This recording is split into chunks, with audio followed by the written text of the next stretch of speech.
प्यारे मसीह विश्वासियों, जय यीशु की तथा प्रतिदिन के बाइबल पाठ एवं चिंतन में आप सभी का स्वागत है। आज 40 का 5वां इतवार है। आज के पहले पाठ द्वारा माता कलीसिया हमें बतलाती है कि जब बाबुल के निर्वासन के समय यहूदी अपने देश से निकाल दिए गए थे तो ईश्वर ने उन्हें ईसायास द्वारा दिलासा दिया और यह आश्वासन दिया कि जिस तरह उसने उन्हें मिस्र से निकाला था उसी तरह अब वह उन्हें फिर उनके अपने देश वापस ले चलेगा। नबी ईसायास का ग्रंथ अध्याय 43 पद संख्या 16 से 21 तक वचन कहता है, प्रभु ने समुद्र में मार्ग बनाया और उमड़ती हुई लहरों में पथ तैयार किया था। उसने रथ, घोड़े और एक विशाल सेना बुलाई। वे सब के सब ढेर हो गए और फिर कभी नहीं उठ पाए। वे बत्ती की तरह जलकर बुझ गए। वही प्रभु कहता है, पिछली बातें भुला दो, पुरानी बातें जाने दो। देखो, मैं एक नया कार्य करने जा रहा हूँ, वह प्रारंभ हो चुका है, क्या तुम उसे नहीं देखते? मैं मरुभूमि में मार्ग बनाऊंगा और उजाड़ प्रदेश में पथ तैयार करूंगा।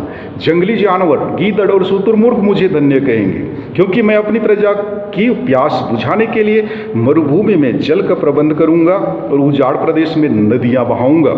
मैंने यह प्रजा अपने लिए बनाई है, यह मेरा स्तुति गान करेगी। प्रभु की वाणी। ईश्वर को धन्यवाद।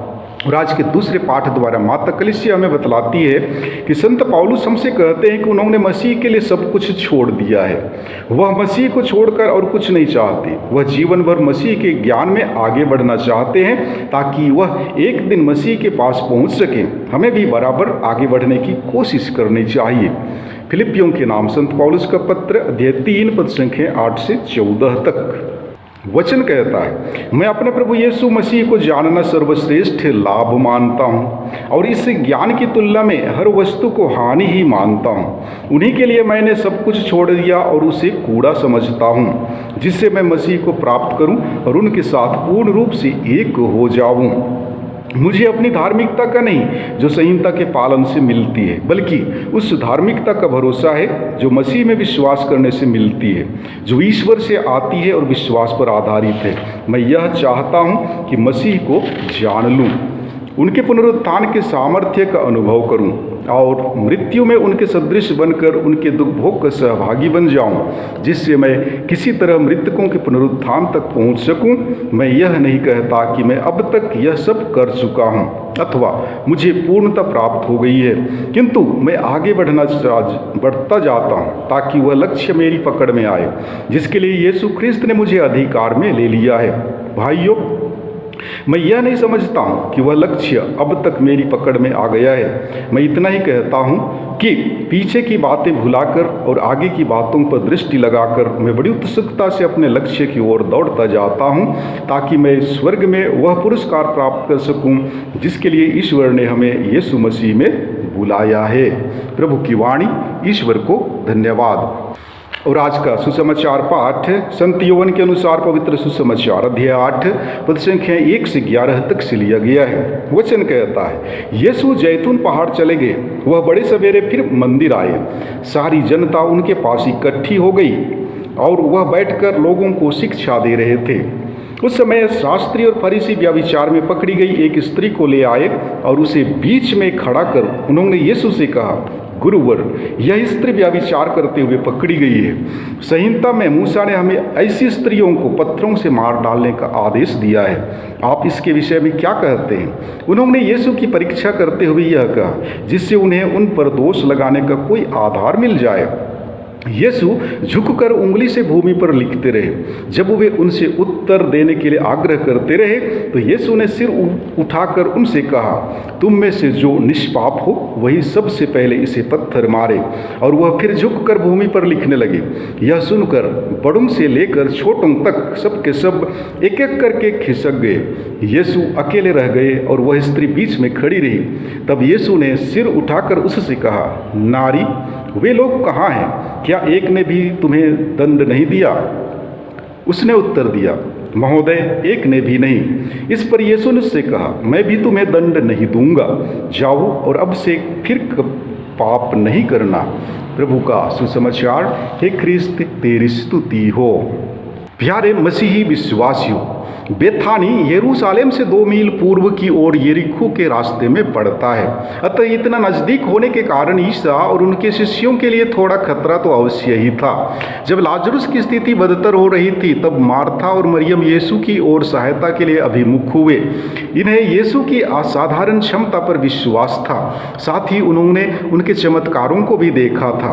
हमें भी उनके चमत्कारों के विषय में धर्मग्रंथ और लोगों के परिवर्तित जीवन को देखकर ज्ञात होता है। हमारी असाधारण मदद की आवश्यकता के अनुसार ही यीशु भी असाधारण स्रोतों से मदद का प्रस्ताव हमारे सामने रखते हैं। हमें उनकी मदद लेने में संकोच नहीं करनी चाहिए। यदि यीशु लाजरुस के अंतिम समय उनके साथ होते तो निश्चय ही यीशु उसे चंगा कर देते। वह नहीं मरता, किंतु लाजरुस मर गया ताकि यीशु मृत्यु पर अपने विजय को पा या मृत्यु पर अपने अधिकार को लोगों और उनके शिष्यों को दिखा सके। यह उनकी ईश्वरीय शक्ति का परिचायक था कि वे पिता से जुड़े हुए हैं। पुनरुत्थान हमारे ख्रिस्तीय विश्वास का एक अभिन्न और अहम आधार है। यरूशलेम जाकर यीशु ने अपने अगाध प्रेम और साहस दोनों का परिचय दिया। शिष्य जानते थे कि यीशु के साथ यरूशलेम जाना उनके लिए कितना खतरनाक था, इसीलिए उन्होंने यीशु के यरूशलेम जाने के प्रस्ताव को बातों से टालना चाहा था, पर यह नहीं हो सका। थॉमस ने तो यहाँ तक कह दिया कि हम साथ चलें और उन्हीं के साथ मर जाएं। ईश्वर के कार्यों को करने में हमेशा अज्ञात खतरा रहता ही है। अतः ईसा के अनुयायी बनने से पहले हम उसके परिणामों को भुगतने के लिए भी सदैव तैयार रहें। प्यारे भाइयों एवं बहनों, संत यूहन्ना हमें यह बतलाना चाहते हैं कि प्रभु हमारी सुध लेते हैं। यहाँ हमें ईसा की करुणा, क्रोध, दुख और कुंठा जैसी मनोभावों को भी देखने को मिलता है। बहुधा उन्होंने अपने मनोभावों को प्रकट किया है। हमें भी अपने मनोभावों को ईसा को प्रकट करने में नहीं हिचकना चाहिए, क्योंकि उन्होंने स्वयं इसे महसूस किया है, दिखाया है। हमें उनसे कुछ भी नहीं छिपाना चाहिए, ईमानदारी से प्रकट करना चाहिए, क्योंकि ईश्वर हमारी सुध लेते हैं। पुराने व्यवस्थान के अनुसार याहवे को त्राणकर्ता, सृष्टिकर्ता और जज के रूप में जाना जाता था, परंतु यीशु कहते हैं कि याहवे जज नहीं है, वे तो क्षमाशील पिता हैं। अगर वे एक जज होते, क्रोधी होते, तो यीशु को मानव मुक्ति के लिए इस संसार में क्यों भेजते? दरअसल ईश्वर क्षमाशील पिता है और इसके कई उदाहरण हम बाइबल में पाते हैं। चूंकि ईश्वर क्षमाशील है, यीशु ने मेल मिलाप संस्कार की स्थापना की और इस मेल मिलाप संस्कार के द्वारा प्रत्येक कैथोलिक यही जानता है कि ईश्वर क्षमाशील पिता है जो हमारी कमजोरियों को नहीं देखते हैं, पर बेशर्त प्यार करते हैं। वे हमें आलिंगन करने के लिए हर पल तैयार हैं। जी हाँ, ठीक उसी तरह जिस तरह उन्होंने व्यभिचार में पकड़ी गई स्त्री को नवजीवन प्रदान किया था। यह उस स्त्री के लिए सौभाग्य की बात थी कि वह यीशु के पास लाई गई। यीशु ने अपने विवेक और रहम द्वारा उस नारी को बचा लिया, उसको नई जिंदगी मिली। यीशु ने उससे कहा, जाओ और फिर पाप न करना।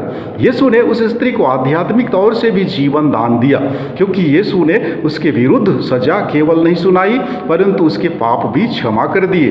क्या यह हो सकता है कि वह स्त्री इतने भले, पवित्र और दयालु व्यक्ति के चरणों से उठकर अपने पाप से बिना पछतावा किए वहां से चली जाती और पुरानी जिंदगी फिर जीने लग जाती? उस स्त्री ने निश्चय ही अपनी करनी के लिए पछतावा किया और अपने को पूर्णतः बदल दिया। जब हम पाप स्वीकार करने जाते हैं, हम पाप के भार से लदे हुए प्रभु के पास आते हैं।